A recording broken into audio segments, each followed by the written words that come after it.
نحمدہ و نصلی علی رسولہ النبی الکریم الامین اما بعد فاعوذ باللہ السمیع العلیم من الشیطان الرجیم بسم اللہ الرحمن الرحیم قال اللہ تبارک و تعالی فی القرآن الحکیم ان اللہ و ملائکتہ یصلون علی النبی یا ایہا الذین آمنوا صلوا علیہ وسلموا تسلیما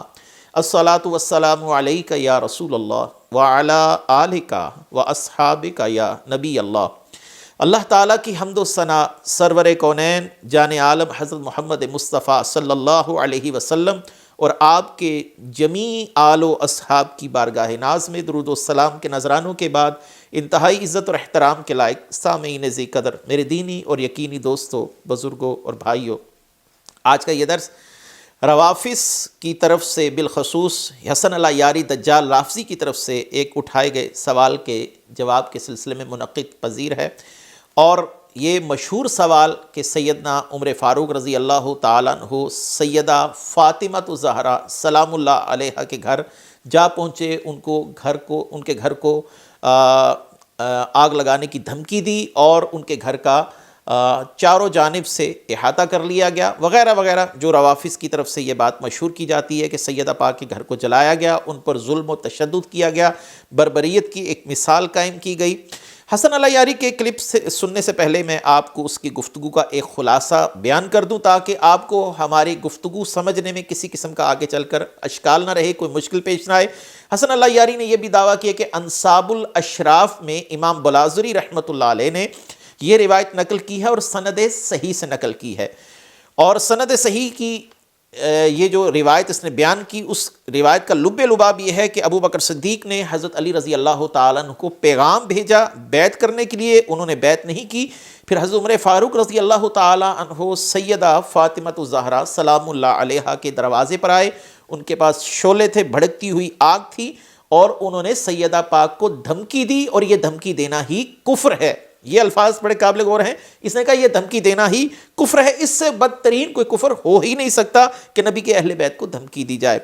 اور اگر یہ خلافت صحیح ہوتی تو حضرت علی رضی اللہ تعالیٰ عنہ اس خلافت کی بیعت سے کبھی بھی پیچھے نہ رہتے، وہ فوراً جا کر بیعت کر لیتے۔ یہی اس خلافت کے باطل ہونے کی دلیل ہے کہ حضرت علی نے بیعت نہیں کی، اور یہ بیعت لینے کے لیے حضرت عمر فاروق رضی اللہ تعالیٰ عنہ حضرت ابو بکر صدیق رضی اللہ تعالیٰ عنہ کے حکم پر حضرت فاطمہ الزہرا کے دروازے پر جا پہنچے۔ یہ ہے اس کی ساری گفتگو کا خلاصہ اور لب لباب۔ اب آپ یہی گفتگو حسن العیاری کی زبان سے خود سماعت فرمائیے، اس کے بعد انشاءاللہ العزیز اس گفتگو کے جوابات کی طرف آتے ہیں۔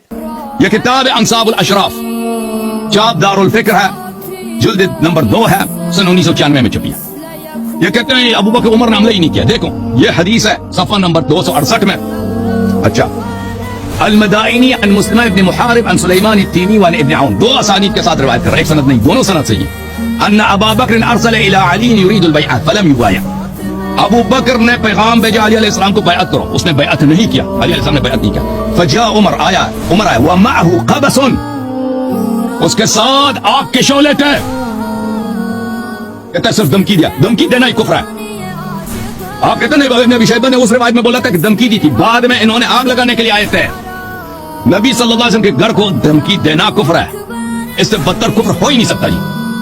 یہ خلافت کیا، یہ کون سی خلافت ہے؟ اگر یہ خلافت صحیح ہوتی تو اہل بیت علیہ السلام سب سے پہلے بیعت کر لیے ہوتے۔ آپ نے اس کی گفتگو کو سماعت کیا، اس کے بلند بانگ دعوے بھی سن لیے کہ یہ سند صحیح سے روایت موجود ہے، اس نے سند بھی پڑھی، اور ابن عون اس روایت کو بیان کرنے والے ہیں کہ حضرت عمر فاروق رضی اللہ تعالیٰ نے یہ معاملہ کیا۔ سب سے پہلی بات تو یہ ہے کہ اہل سنت پر اعتراض کرنے کے لیے ضروری تھا کہ اہل سنت کے قواعد و ضوابط کو مد نظر رکھ کر اہل سنت پر اعتراض کیا جاتا۔ اب آپ اعتراض تو اہل سنت پر کر رہے ہیں، لیکن اس اعتراض کے اندر اہل سنت کے قواعد و ضوابط کو نظر انداز کیا گیا۔ آگے ابن عون سے یہ روایت چلی سلمان تیمی تک، اور سلیمان تیمی سے سلمہ بن محارب تک، اور وہاں سے مدائنی تک پہنچی، اور مدائنی سے صاحب کتاب نے اس روایت کو نقل کیا۔ سب سے پہلی بات یہ ہے کہ ابن عون جن کے حوالے سے اس روایت کو بیان کیا جا رہا ہے، جس کو عینی شاہد بنا کر پیش کیا جا رہا ہے، پہلے تو آپ عبداللہ بن عون کا تعارف سماعت فرما لیجئے، اس کے بعد آپ پر اس روایت کی جو حجیت ہے اور اس روایت کے صحیح ہونے کا جو اس کا دعویٰ ہے، اس کی کڑی کھل جائے گی، اس کا دعویٰ جو ہے وہ آپ کے سامنے ظاہر ہو جائے گا۔ یہ اتنا دجال اور جھوٹا اور بددیانت شخص ہے کہ اس نے اس منقطع اور ضعیف روایت کو صحیح کہہ کے لوگوں میں پیش کیا اور اس سے حضرت عمر فاروق رضی اللہ تعالیٰ عنہ کے کفر پر بھی استدلال کر لیا۔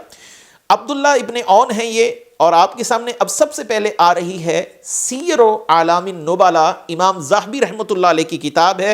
امام ذہبی رحمۃ اللہ علیہ ابن عون کے متعلق کیا لکھتے ہیں، آپ کے سامنے ہے۔ عبداللہ ابن عون ابن ارتبان المزنی، یہ عبداللہ بن عون بن ارتبان المزنی ہیں۔ امام ذہبی رحمۃ اللہ علیہ بیان فرماتے ہیں الامام القدوۃ عالم البصرۃ، یہ امام ہیں، قدوہ ہیں، حجت ہیں، عالم بصرہ ہیں، یعنی اپنی سکاہت میں یہ اپنی مثالات ہیں، یہ سکہ راوی ہیں۔ اور آگے چل کر کیا امام ذہبی رحمۃ اللہ علیہ فرماتے ہیں وما وجدت له سماعا من انس بن مالک ولا من صحابی، میں نہیں پاتا کہ انہوں نے حضرت انس بن مالک رضی اللہ تعالیٰ عنہ کو پایا لیکن ان سے سماع بھی کیا ہو۔ انہوں نے رسول اللہ صلی اللہ علیہ وسلم کے صحابی کو دیکھا تو صحیح، پایا تو صحیح، لیکن ان سے سماع ثابت نہیں ہے۔ ما وجدت له سماعا من انس بن مالک ولا من صحابی، یعنی ابن عون نے کسی بھی صحابی سے سماع نہیں کیا، کوئی روایت سماعت نہیں کی۔ اور آگے فرماتے ہیں ولد سنۃ 66، ان کی ولادت 66 ہجری میں ہوئی، یعنی جس کو 66 کہتے ہیں، ان کی ولادت 66 ہجری میں ہوئی۔ اب اس روایت کو بیان کرنے والا مرکزی شخص جو ہے وہ 66 ہجری میں پیدا ہو رہا ہے، اور یہ واقعہ 11 ہجری کا نقل کیا جا رہا ہے کہ رسول اللہ صلی اللہ علیہ وسلم کے وصال کے فوراً بعد ہی جب صدیق اکبر کی بیعت لی گئی تو یہ سن 11 ہجری کا واقعہ ہے، اور 66 ہجری میں پیدا ہونے والا شخص اس واقعے کو بیان کر رہا ہے۔ اس کا مطلب یہ ہے کہ ابن عون اور اس واقعے کے درمیان راویوں کا انقطاع ہے۔ ظاہری سی بات ہے انہوں نے بوقت ولادت ہی تو یہ روایت بیان نہیں کی ہوگی۔ اگر بالفرض یہ بات بھی مان لیں، ہم بالفرض محال یہ بات بھی مان لیں تو ابن عون کی ولادت سے اس واقعے تک کم و بیش 55 سال کا فاصلہ ہے، 55 سال کا انقطاع ہے۔ ابن عون جو اس واقعے کو بیان کر رہے ہیں وہ پیدا ہی نہیں ہوئے تھے جس وقت کے وہ واقعے کو بیان کر رہے ہیں۔ امام ابن حبان بھی اسی بات کی تائید کر رہے ہیں۔ آپ کے سامنے دوسری کتاب آ رہی ہے مشاہیر علماء الامصار، امام ابن حبان کی۔ آپ امام ابن حبان جن کی ولادت ہوئی، جن کا وصال ہوا سن 354 ہجری میں، آپ فرماتے ہیں مولدہ سنۃ 66 کہ ابن عون یعنی عبداللہ بن عون کی ولادت 66 ہجری میں ہی ہوئی۔ تو 66 ہجری سے 11 ہجری کا ایک شخص واقعہ بیان کر رہا ہے، تو اس کا مطلب یہ ہے کہ یہ بات تو مسلمہ ہے کہ یہ روایت منقطع ہے، یہ روایت ضعیف ہے۔ اگر کوئی شخص پھر بھی اصرار کرے کہ آپ نے انس بن مالک کو پایا ہے، ہو سکتا ہے آپ نے انس بن مالک سے اس روایت کو سنا ہو۔ اب آپ کے سامنے اس اشکال کو بھی میں رفع کر دوں۔ اب آپ کے سامنے آ رہی امام ابن ابی حاتم جن کا وصال ہے 327 ہجری، اپنی کتاب المراسیل کے اندر عبداللہ بن عون کے متعلق کیا لکھتے ہیں، فرماتے ہیں قد رعو انس بن مالک، کہ آپ نے انس بن مالک کو دیکھا ہے، ولم یسمعوا منہ، لیکن ان سے کوئی روایت آپ نے سماعت نہیں کی، آپ نے ان سے سماع نہیں کیا۔ تو آپ کی یہ روایت جو ہے اس کا مطلب ہے یہ منقطع ہے۔ عبداللہ بن عون نے یہ روایت جو بیان کی ہے اس میں اوپر والے راوی کا تذکرہ نہیں کیا کہ انہوں نے کس سے سنی، اس نے کس سے سنی، ان راویوں کی عدالت کا معاملہ کیا ہے، ان کی سکاہت کا معاملہ کیا ہے، ان راویوں کے ضبط کا معاملہ کیا ہے، وہ مدلسین تو نہیں ہیں۔ یہ تمام باتیں یہاں پر نظر انداز کی گئی، اور اصول حدیث کی روح سے یہ روایت شدید ضعیف ٹھہری، اور اس روایت کو قبول نہیں کیا جا سکتا اس باب میں کہ صحابہ اکرام پر آپ اتنا بڑا اعتراض لے کر آ رہے ہیں۔ جب کوئی روایت ایسی ثابت ہو جس میں راوی مجہول ہو اور راویوں کو کوئی عطا پتہ نہ ہو، ان کی عدالت ثابت نہ ہو، تو ایسی روایات سے کیا صحابہ پر اعتراض کیا جا سکتا ہے یا نہیں کیا جا سکتا؟ تو آپ کے سامنے آ رہی ہے مشہور کتاب بہجت المحافل، یہ لکھی ہے یحییٰ بن ابو بکر العامری نے، جن کا وصال ہوا 893 ہجری میں۔ آپ صحابہ اکرام پر اعتراض کرنے کے حوالے سے جو روایات کا کرائٹیریا ہے، روایات کا میزان ہے، وہ بیان فرما رہے ہیں کہ روایات کیسی ہونی چاہیے اور ان روایات کی اسنادی حیثیت کا کیا معاملہ ہونا چاہیے۔ آپ فرماتے ہیں والعدراب عن اخبار المورخین وجہلۃ الرواۃ وضلال الشیعۃ والمبتدعین القادحۃ فی احد منہم وان یلتمس لهم فیما نقل من ذلک فیما کان بینہم من الفتن احسن التاویلات ویخرج لهم اسوب المخارج اذ هم اہل ذلک ولا یذکر احد منہم بسوء ولا یخمس علیہ امر بل تذکر حسناتہم وفضائلہم وحمید سیرتہم ویسکت اما وراء ذلک کما قال اذا ذکر اصحابی فامسکوا۔ بہجت المحافل میں لکھتے ہیں امام یحییٰ عامری کہ صحابہ کرام کے حوالے سے مورخین کی بے سر و پا خبریں اور جاہل مجہول راویوں کی روایات، جیسے کہ یہ پیش کر رہا ہے، مجہول راویوں کی روایات، گمراہ راویوں اور اہل بدعت و ہوا کی وہ خبریں جس میں کسی صحابی کی شان رفیع میں جرح و قدح کی گئی ہو، جیسا کہ اس میں کی گئی ہے، ہر وہ بات جو ایسے لوگوں کی طرف سے بلا تحقیق منقول ہو، ان سے بچنا اور اعتماد نہ کرنا لازم ہے۔ اور صحابہ کرام میں جو باہمی تنازعات ہوئے انہیں تعویل حسن اور عمدہ تعویل پر محمول کرنا چاہیے، اس لیے کہ صحابہ کرام کی علو مرتبت اسی کا مقتضا اور مستحق ہے کہ صحابہ کرام میں کسی کو برائی سے اور برے الفاظ سے یاد نہ کیا جائے اور نہ کسی پر کوئی عیب اور الزام منسوب کیا جائے، بلکہ ان کے فضائل و مناقب اور حسنات و برکات اور خصائل محمودہ کو یاد کیا جائے۔ اس کے علاوہ دیگر امور سے سکوت اور خاموشی اختیار کی جائے، جیسے کہ رسول اللہ صلی اللہ علیہ وسلم نے فرمایا کہ میرے صحابہ کو برائی سے جب یاد کیا جائے تو تم خاموشی رکھو، یعنی اپنی زبانیں بند رکھو، میرے صحابہ کے متعلق ایسی گفتگو نہ کرو جو ان کے شایع نشان نہیں ہے۔ تو امام یحییٰ عامری نے جو قاضی ایاز کے حوالے سے یہاں پر ایک اصول اور ایک ضابطہ بیان کر دیا کہ صحابہ کی شان میں جرح قدح کرنے والی وہ روایات جن کی اسنادی حیثیت یہ ہے کہ ان میں مجہول راوی ہیں، بدعتی راوی ہیں، رافضی ہیں یا مورخین نے نقل کی ہیں، وہ اہل سنت کے ہاں ناقابل قبول ہیں۔ تو ماشاءاللہ خود سے بیان کی، خود سے اس پر صحت کا حکم بھی لگا دیا اور خود سے حضرت عمر فاروق رضی اللہ تعالیٰ عنہ کے کفر کا اعلان بھی کر دیا۔ اس کا یہ دعویٰ ہے کہ یہ روایت صحیح ہے، صحیح سند کے ساتھ مروی ہے۔ یہ بھی اس کی جہالت ہے، اگر اس کو معلوم تھا اور اس نے جان بوجھ کر جھوٹ بولا تو یہ اس کی بددیانتی ہے۔ حدیث صحیح کس کو کہتے ہیں، اس کی تعریف کیا ہے؟ اب آپ کے سامنے اہل سنت کی مشہور کتاب ہے حافظ ابن صلاح رحمۃ اللہ علیہ کی مقدمہ ابن صلاح، اس میں سے حوالہ آپ کے سامنے آ رہا ہے کہ صحیح حدیث کس کو کہا جاتا ہے۔ صحیح حدیث کی تعریف دیکھیے، هو الحديث الذي اتصل سنده بنقل العدل الضابط عن العدل الضابط الى منتهاه ولا يكون شاذا ولا معللا۔ حدیث صحیح وہ ہے جس کو متصل سند سے عادل راوی ضبط کے ساتھ آخر تک نقل کرے اور اس میں نہ ہی شذوذ پایا جائے نہ ہی اس روایت کے اندر کوئی علت قادحہ پائی جائے، یعنی اس روایت میں اندر راویوں کا ثقہ ہونا اور اتصال ہونا یہ بنیادی شرط ہے۔ تو اس روایت میں تو اتصال ہے ہی نہیں، تو یہ روایت صحیح کیسے بنی؟ اس کو صحیح کیسے کہا جا سکتا ہے؟ یا تو یہ اہل سنت کے قواعد و ضوابط سے جاہل ہے،